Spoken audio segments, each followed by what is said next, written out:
హరే కృష్ణ అండి. పద్మావతి కిచెన్కి వెల్కమ్ అండి. మీకు ఇవాళ మేము పోలికున్న బూర్లు పులిహార చేస్తాం. ఈరోజు మీకు పోలికున్న బూర్లు మీకు రెసిపీ మీకు ఇంట్రడ్యూస్ చేస్తానంటే అందరికీ తెలిసిందే, కానీ ఒక్కొక్కరి తరగా అంతా వేరేగా ఉంటుంది కదా. అయితే నేను ఇప్పుడు దీన్ని ఏంటంటే పెసరపప్పు ఈ గ్లాస్తో నిండా తీసుకున్నానండి. ఈ గ్లాసు రాత్రి 1 గంట 2 నానేసానండి. ఇలా నానిపోయింది. దీన్ని ఏంటంటే ఇందులోని నీరు ఓడి చేసి అందులో ఇలాచీ అనమాట, ఈ మాత్రం ఇలాచీ ఒక 8-10 ఇలాచీలు వేసేసి రుబ్బిస్తామండి. మిక్సీ తిప్పిస్తాక దీన్ని ఏంటంటే ఇడ్లీ పోలు పెట్టుకుంటాం. నూనె రాసి కొంచెం ఇడ్లీ పోలు పెట్టేస్తాం. పెట్టిన తర్వాత దీనికి కావాల్సిన ఇంగ్రీడియంట్స్ ఏంటంటే ఏ గ్లాస్తో అయితే మనం వేస్తామో దానికి 1:1 కరెక్ట్. అయితే కొబ్బరికాయ ఏంటంటే నేను ఫుల్ కొబ్బరికాయ వేస్తాను కోరిసి, అందుకని చెప్పేసి కొబ్బరికాయ ఫుల్గా వేస్తాను. ఇది కోరేసి నెయ్యిలో వేస్తానండి. అందుకని ఆ గ్లాసు పంచదార కాకుండా కొంచెం తీపి తక్కువేమో అని ఈ మాత్రం చిన్న గ్లాస్తో వేస్తాను. ఇది రైస్ కుక్కర్ ఈ మాత్రం వేస్తున్నాను చూడండి. అంటే గ్లాసు మీద ఇదిలా వేస్తున్నాను అనమాట. అంటే రైస్ కుక్కర్ దీంతో ఇదేమొచ్చి అది ఉడికాక అది మిక్సీ తిప్పుతామండి. పోలి చేతితో విప్పడం కష్టం కదా, అందుకనేసి పోలి మిక్సీ తిప్పేసి తర్వాత అందులో పాకం తీసుకుంటాం. ఇది కొబ్బరికాయ నెయ్యిలో వేస్తాము.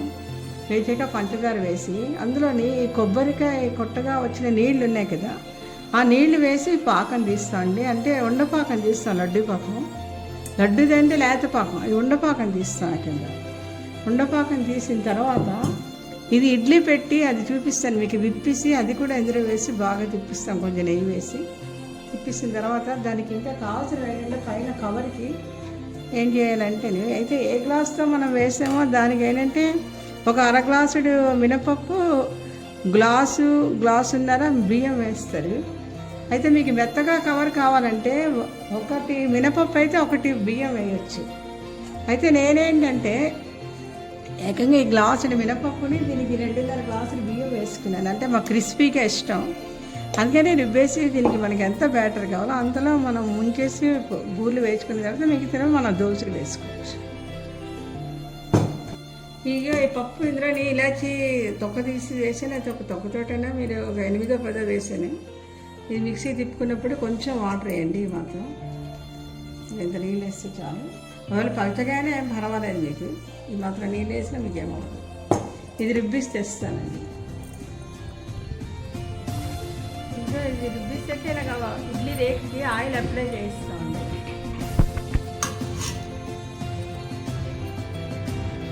లేదా ఒక గిన్నెలోని కూడా మీరు నూనె రాసేసి డైరెక్ట్గా ఏకంగా కూడా పెట్టచ్చు. అయితే దానికి కొంచెం టైం పడుతుంది. ఇడ్లీలు అయితే మనకి కొంచెం ఈజీగా కుక్ అయిపోతాయి. అయితే పెసరపప్పుతో చేసిన ఈ పోలికున్న బూలి మట్లు చాలా సాఫ్ట్గా ఉంటాయి, బాగా వస్తాయండి. ఇప్పుడు ఇక ఇందులోని ఇది రుబ్బాం కదా, ఇలాచి వేసి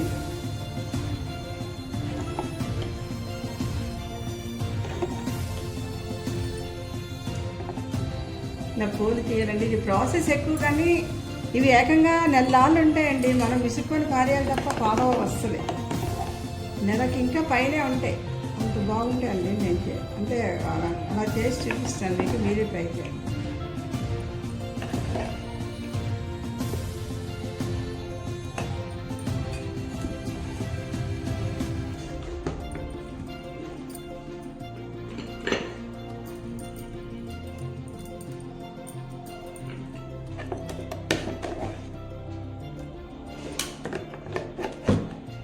అయితే ముదార కొబ్బరికాయ వేస్తే మీకు ఎక్కువ ఊర్లు అవుతాయండి. కొంచెం లేత కొబ్బరికాయ వేస్తే మీకు ఎక్కువ ఉరువు అవ్వవు. అదొకటి కూడా మీరు చూసుకోండి. కొబ్బరికాయ ముద్దర తెచ్చుకుంటే బాగుంటుంది. ఇదిగోటండి, ఈ గ్లాసుకి మినపప్పు సగం వేసుకున్నాను. నేను నానవేసాను, రాత్రి 10 కడిసాను. దీనికి నానవేసిన బియ్యం ఏమి కూడా నానేసాను. ఇక గ్లాసుని మరి కొంచెం వేస్తానండి. గ్లాసున్నర బియ్యం వేస్తున్నాను కొంచెం. ఇది తోపుకండి, మీకు అంత యాక్చువల్గా అవ్వదు, మిగిలిపోతుంది. అయితే నేనేంటంటే ఇలా వేసుకున్నప్పుడు గ్లాసుల పప్పు, 2 గ్లాసుల బియ్యం, 2.5 గ్లాసుల బియ్యం వేసి దానికి ఎంత అవసరమో ఆ తోపు పిండి తీసి మిగతా దోశలు గుంచేసుకుంటాను. అందుకని అలా ఆటలో వేసుకుంటానండి. చూపెట్టిగో ఇది చూపెట్టి ఇడ్లీలు ఇలాగ వచ్చాయండి. ఆ ఇడ్లీలు ఇలా మనం చిన్న చిన్న ముక్కలు చేసుకుని అంటే పలచన అయినా కూడా మీరు గాబరా పడక్కర్లేదు, ఇడ్లీ సాఫ్ట్గా వస్తాయి. ఇలా పీసులు చేసుకుంటాము. చిన్న చిన్నవి చేసేసుకొని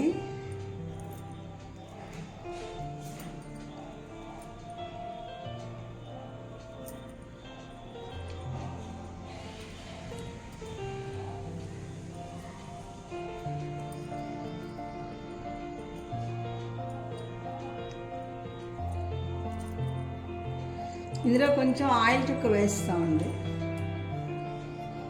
ఇది ఆయిల్ వేస్తాను, కొంచెం ఎక్కువ అక్కర్లేదు, ఒక చెంచా వేసి చాలు. ఇది ఇప్పుడు మిక్సీ తిప్పితే మీకు ఇలా పువ్వులా విడిపోతుంది. ఉప్పు వేసుకుంటామండి. ఇక ఏమాత్రం ఉప్పు ఎక్కువ కాదు, కొంచెం ఉప్పు వేసి కొంచెం బూర్లు వేసినప్పుడు మంచి కలర్ రావడానికి ఆ తోపులోని చిన్న బెల్లం పువ్వు కలుపుకుంటామండి. ఇక ఇంత బెల్లం ముక్క కలుపుకుంటాం. అది మన బూర్లు వేసేటప్పుడు ఏంటంటే అది ఇలా ఇలా కలుపుతాం కదా, ఎర్రగా వేగుతాయి అన్నమాట. మీకు మంచి మెరూన్ కలర్ వస్తాయి బూర్లు అండి. ఇది ఒక టిప్ అండి ఇది. తర్వాత నెయ్యి వేసాను, మూకుల్లో నెయ్యి వేసి ఈ కొబ్బరికూర వేసాను కదండి, ఈ కొబ్బరికూర ఇందులో ఎర్రగా వేసుకోవాలండి.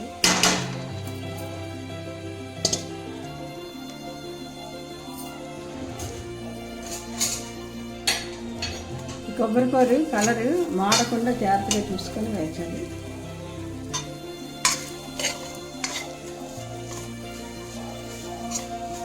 ఇలా ఎర్రగా వేసుకుంటామండి.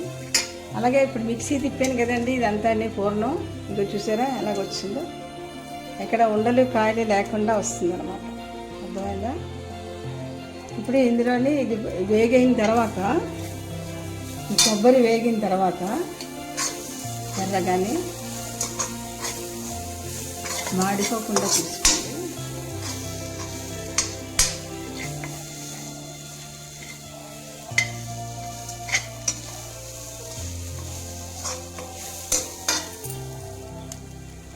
ఇగోటండి ఎర్రగా వేగిపోయింది చూడండి. వేగిన తర్వాత ఇందులో మనం పంచదార కొలిచి పెట్టుకున్నాం కదండి, ఈ పంచదార ఇందులో కలిపేస్తున్నాను.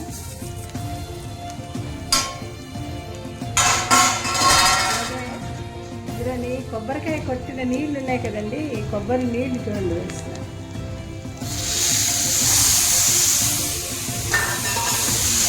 ఇది ఉన్నపోసం వచ్చే వరకు తీసుకోవాలి. కొంచెం వాటర్ కూడా వేసుకోవచ్చు.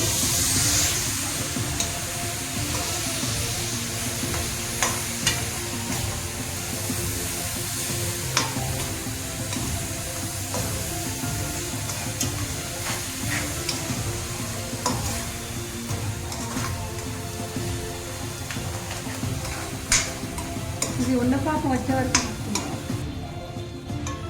ఇక చూడండి నీళ్ళలో వేస్తే, ఇక చూడండి ఇక నీళ్ళలో వేసి ఇక ఇలా ఉండ కట్టాలండి పాకం. ఇక చూసారా ఉండపాకం వస్తుంది, విరగటం లేదు. ఇప్పుడు ఇందులోని మనం ఈ పోలు వేసుకొని కనిపించుకోలేదు. ఆ పంచదారకి ఈ పోలు అలా కరెక్ట్ సరిపోతుంది.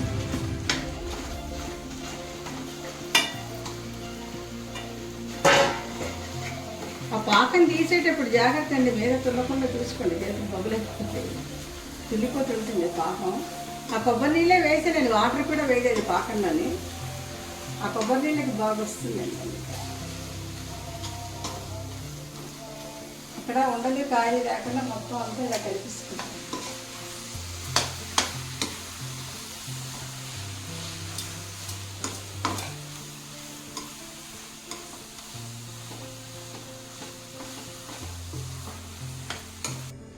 ఈ సైజు ఉండలు ఇలా చేసుకుంటామండి. చూడండి అంతా ఇవి పోలికొన్న బూర్లు, పెసరపప్పు బూర్లు అయితే చాలా సాఫ్ట్గా వస్తాయండి, చాలా బాగా వస్తాయి. చూసారా, మీకు ఎలా చెప్తారో వింటాయి. నేను కాయకాయ కొబ్బరిని ఒకటికి కొంతమంది 2 కూడా వేస్తారండి, తీపి ఎక్కువగా తింటానని నేను ఒకటి కొంచెం వేసాను. ఎంత కాయకాయ కొబ్బరికాయ వేసాను, తీపి చావలేము. ఇలా చేసుకున్న తర్వాత ఇది నూనెగా మరుగుతుందండి.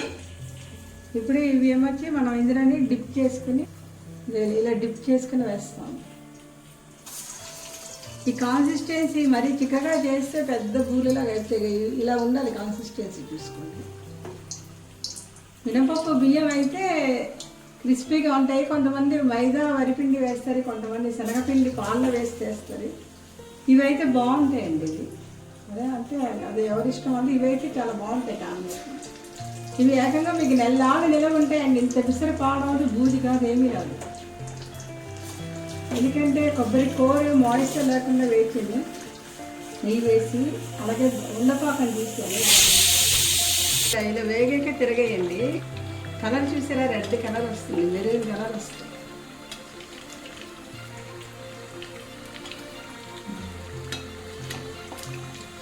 ఇలా తిరగవేస్తే ఈ కలర్ వస్తాయండి. ఇక చూడండి, ఇది